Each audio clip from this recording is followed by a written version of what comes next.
But he says, there is absolutely no justification for restoring a knife in Anubis's hand.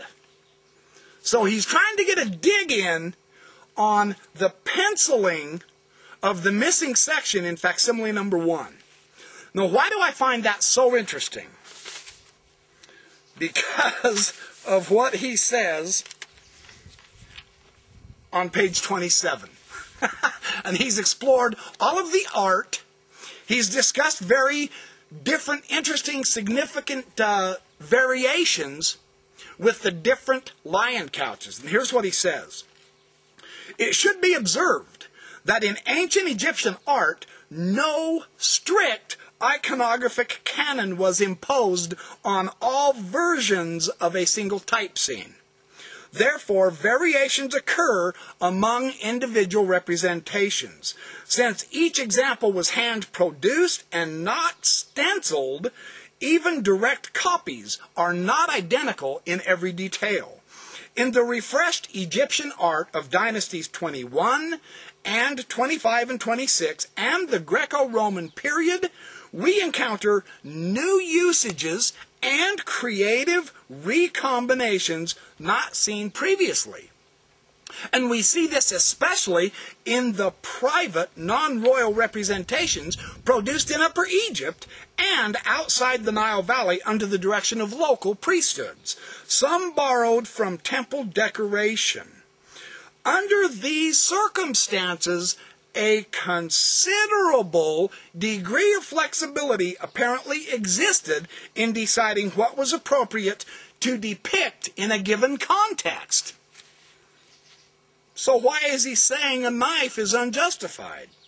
That's simply a local variation. You see, even the Egyptological evidence undercuts his bias. Now, Matt Roper told me at the Fair Conference this year, he's working on further discovered eyewitness descriptions to the papyri in Joseph Smith's day. These witnesses describe seeing a knife in Anubis's hands in facsimile number 1. Apparently it was damaged after Joseph Smith's day, and there's been penciled in that knife. They can't argue that Joseph Smith was wrong in putting that knife in there, because when the papyri was intact, there were non-Mormon eyewitnesses who saw the papyri in Nauvoo and described that knife. It's simply a local variation. So there's perfect justification. This is how it is in the Egyptian art. But they're trying to get a dig in against Joseph Smith. But it doesn't work. Dr. Bell says something else that is really very interesting. He says, till now, we simply cannot escape the fact that every proposed reconstruction of the vignette of Papyrus Joseph Smith number 1, the facsimile number 1, entails attributing to it at least one unique element. No one's restored it the same way every time. So the question is, what is the correct restoration? Now, here Lanny Bell rejects the idea of a knife in Anubis's hands, even though he must not be aware of the eyewitness accounts. Matt Roper said he's going to publish some new information here in about a year on that. His proposal of restoring facsimile number 1 completely wipes out Charles Larson. And this is so interesting how he does this. With the evidence, of course. Now on page 28, Lanny Bell says this. He says, finally, we are prepared to deal with the questions surrounding the suggested phallus in facsimile number 1. John Gee has already objected that there is not enough available space to reconstruct the Isis kestrel here. In other words, the idea of a second bird that Egyptologists say Joseph Smith should have had there, and he obviously blew it by drawing 2 hands. John Gee objected to that.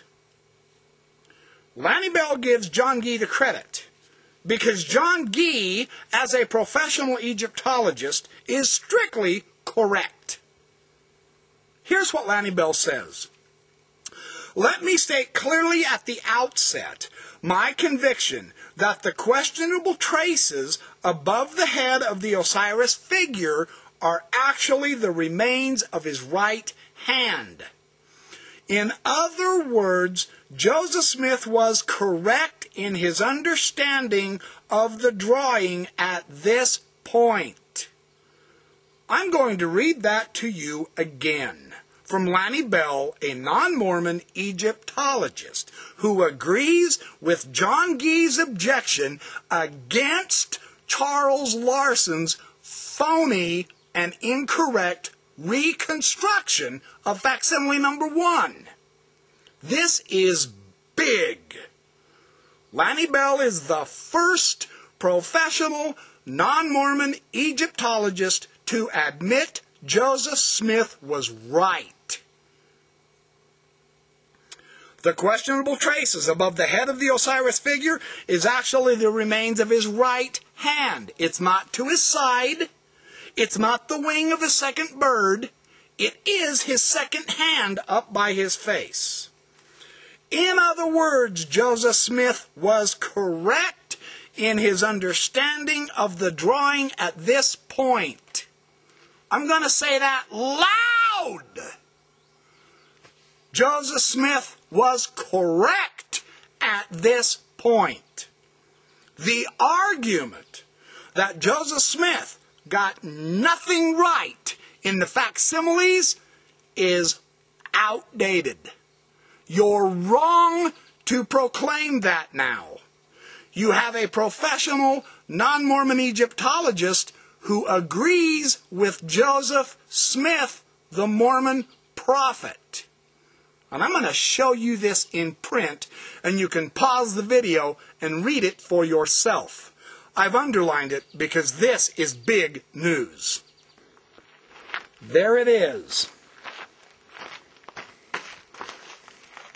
Let me state clearly at the outset my conviction that the questionable traces above the head of the Osiris figure are actually the remains of his right hand. In other words, Joseph Smith was correct in his understanding of the drawing at this point. He disagrees with Ed Ashmont. He refutes Charles Larson. He agrees with John Gee. And he agrees with Joseph Smith, the Mormon prophet, at this point.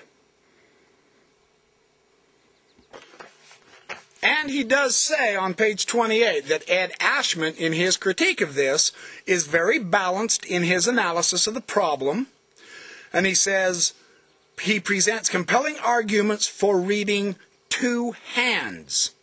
John Gee also refers to Michael Lyon in describing the thumb stroke of the upper right hand, and Michael Dennis Rhodes. He also concludes a careful comparison of the traces with the hand below, as well as the tip of the bird's wing to the right, makes it quite clear that it is the other hand of the deceased. A valuable lesson to take away from long-term epigraphic experience is that when we do not have a good parallel at hand to guide us, we tend to read too much into the disemboweled remains surviving along the damaged margins of texts and representations. For the sometimes rapid impressionistic drawing or sketching of hands on papyri and ostraca, where the clear contexts leave no room for doubt, compare similar examples illustrated in other sources. And he names about 6 or 7 other sources. In other words, this is a difficult sketch to see. It's a difficult sketch to comprehend and grasp whether there's another bird or other hands or what have you. He says an important clue is provided in the orientation of the thumbs of the upraised hands toward the face. Get this. Here's what he says about the thumb traces in the drawing.